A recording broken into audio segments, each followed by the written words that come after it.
بھائی. ہم بچے، ہمارے آج کل کے بچوں نے ایک مسئلہ بڑا پکا یاد کر لیا. کہتے مولانا پیر صاحب پسند کی شادی کرنا جائز نہیں. میں کہتا ہوں صاحب اور بھی بڑی چیزیں جائز ہیں، صرف ایک ہی شے جائز رہ گئی ہے. رسول پاک صلی اللہ علیہ وسلم سوائے اللہ کے کسی کے پابند نہیں، کسی کے پابند نہیں.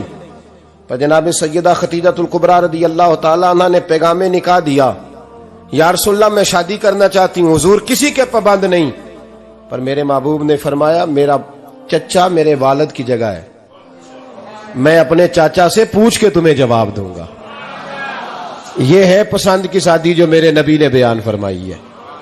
تو سارا کچھ کراس کر کر کے گزر جاتا ہے. یہاں تو حال یہ ہے کہ پالنے والا کوئی اور سائے میں بیٹھنے والا. باغ تیرے دی کر کر راکھی میں ساری عمر گزاری، تو جدوں اے پھل پکن تے آیا تے لے گئے ہور بپاری.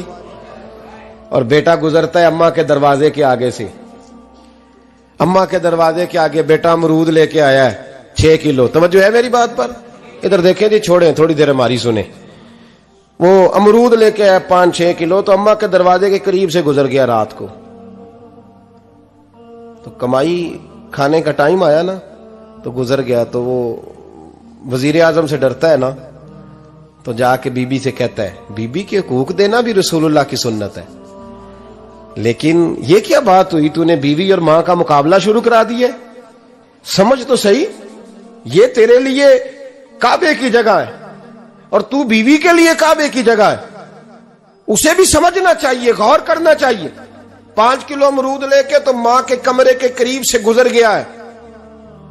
بی بی کو جا کے کہتا ہے چل آدھا کلو اماں کو بھی دے آ، اس کے کون سے دانت ہیں. تو پلیٹ میں ڈال کے وہ لائی ہے. تو سمجھا ہی نہیں، تو نے غور ہی نہیں کیا. بندہ تو وہ ٹھیک نہیں تھا نپولین، پر کسی نے اس سے پوچھا تھا بتا زندگی میں پیسے لینے کا مزہ کب آیا. اس نے کہا کہ مجھے مزہ تب آتا تھا کہ میں اپنی ساری کمائی لا کے اپنی اماں کے ہاتھ پہ رکھتا تھا، اور پھر جب میں اپنی ماں سے تھوڑا تھوڑا خرچہ لیتا تھا نا، تھوڑا تھوڑا. توجہ ہے میری بات پہ؟ اماں جی 10 روپے دے آ جے. کہتا جب میں تھوڑا تھوڑا خرچہ لیتا تھا نا، تو مجھے یوں لگتا تھا جیسے میں بادشاہ وقت کے سامنے کھڑا ہوں اور وہ خزانے کا منہ کھول کھول کے مجھے دیتا جا رہا ہے. تو اس ذائقے کو سمجھ تو صحیح بھائی، تو اس کو سمجھ تو صحیح بھائی. یاد رکھیں اور غور کریں، ماں اور باپ. اور پھر یہ بھی سن لیں، نبی پاک صلی اللہ تعالی علیہ وآلہ وسلم نے ماں باپ کے لیے فرمایا ہما جنتک و نارک، یہی تیری جنت ہے اور یہی تیرے لیے جہنم ہے. اگر یہ راضی ہو گئے تو تیرے لیے جنت ہے، ناراض ہو گئے تو چاہے تو ایک 100 پیر کے مزار پہ حاضری دے آ، لیکن جب تک ابا راضی نہیں اتنی دیر تک اللہ راضی. یہ حدیث پاک ہے، حضور نے فرمایا جس کے والد راضی اس کا اللہ راضی، اور جس کا باپ ناراض اس کا اللہ. ہاں بے شک. اب یہ حدیث ہے نا، تو سارے ولی ایک طرف بیٹھ جائیں کہیں یا اللہ بخش دے مرید کو، لیکن اگر ابا کہے یا اللہ نہ معاف کرنا، تو اللہ ان اولیاء کی نہیں مانتا، والد کی مانتا ہے. اس لیے بلے شاہ سمانی اڈدیاں پڑھنا ہے، جیڑا گھر بیٹھا انہوں پڑھیا ہی نہیں.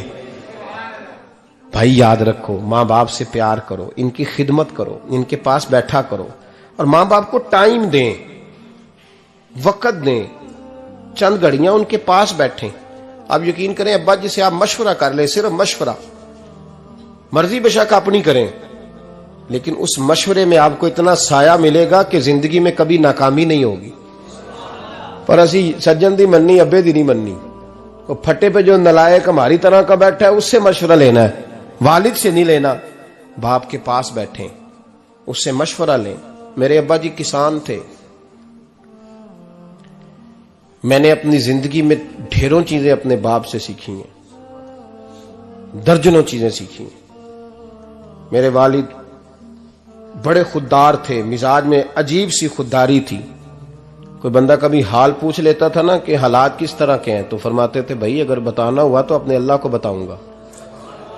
الحمدللہ بڑا فضل ہے. میں نے ان کے ہاتھوں پہ ہمیشہ چھالے دیکھے، ہمیشہ چھالے، لیکن ان کا ہاتھ کبھی کسی دنیا دار کے سامنے پھیلتا ہوا نہیں دیکھا. لوگ مجھے کہتے ہیں آپ کس پیر صاحب کے صاحبزادے ہیں؟ تو میں کہتا ہوں میں اس پیر کا صاحبزادہ ہوں جس نے محنت کر کے حلال کی کمائی کھائی ساری زندگی۔ یہ لوگ پیر نہیں ہوتے، یہ مرشد نہیں ہوتے، اور میں نے درجنوں چیزیں سیکھی ان سے۔ تو سیکھنے تو بیٹھ، تجھے ہزاروں چیزیں ملیں گی۔ بھائی اپنی زندگی میں ماں باپ کی طرف دیکھو، سب سے ضروری کام ہے انہیں وقت دو۔ اماں کے او بھائی بڑا مشکل ہے دنیا داروں سے تعریف کرانا، تے اماں دے کول تے ایویں 2 منٹ راتی بھئی نہ کھی اماں پیر کٹے نہ رضائی جو تیرے گھٹ چھڑا، تے اماں کہندی جا میرا پتر تھکیا آیا تو سو جا کے، میں کدو کام لگی سا، میں کدو حلوا ڈئی سا، جا سو جا کے۔ بس یہ کاروائی ہے، تو نے 2 منٹ کے لیے کہہ دیا، سویرے پورے محلے میں تیری اماں کہے گی اللہ میرے پتر ورگا پتر سارے نو دے۔ راتی آندا ہے تے مینوں گھٹ کے سوندا ہے، اللہ گھٹیا کوئی نہیں سویا بھی کاروائی پائی سو، لیکن وہ سب کو بتاتی ہے۔ تو بھائی اتنی قیمتی چیز اور تو چھوڑ کے میں ابھی جلسے سے دیر سے آتا تھا نا، اب تو جاتا نہیں زیادہ جگہوں پہ، کوشش کرتا ہوں کہ چلو ماحول کے مطابق، تھوڑا خشک آدمی ہوں تو ہر جگہ سیٹ نہیں ہو پاتا، اس لیے کم جاتا ہوں۔ تو کبھی رات کو آتے تھے نا دیر سے، میری اماں جی شوگر کی مریض تھیں، تو میں چھوٹے بھائی کو فون کرتا تھا کہ اماں جی سو گئے، کہنے سو گئے۔ میں کہتا تھا کہ تو نہ اس طرح کر، نیچے آ جا، 2 بج گئے، وہ شوگر کی مریض ہیں، آنکھ کھل جائے نا تو دوبارہ لگتی نہیں بزرگوں کی، تو دروازہ کھول دے، اندر دستک دی تو دقت ہوگی۔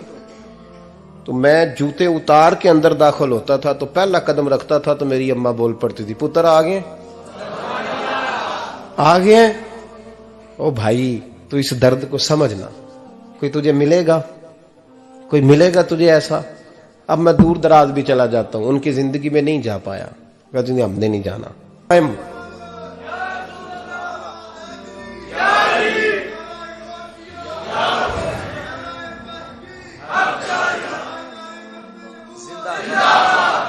سنے عزیزو، کہا جب تیری اور تیری ماں کی سوچ میں، اور نبی پاک صلی اللہ علیہ وسلم نے فرمایا ہے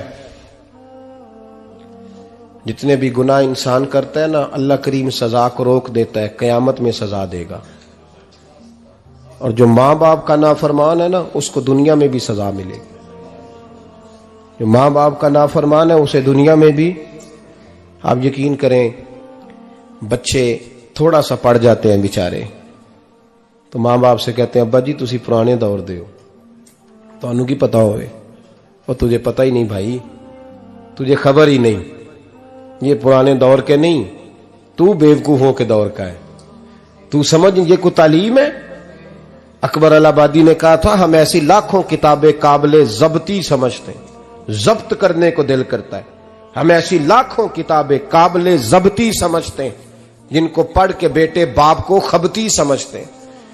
بات کرنے والی ماں اور باپ اتنا بڑا درجہ ہے، اور بھائی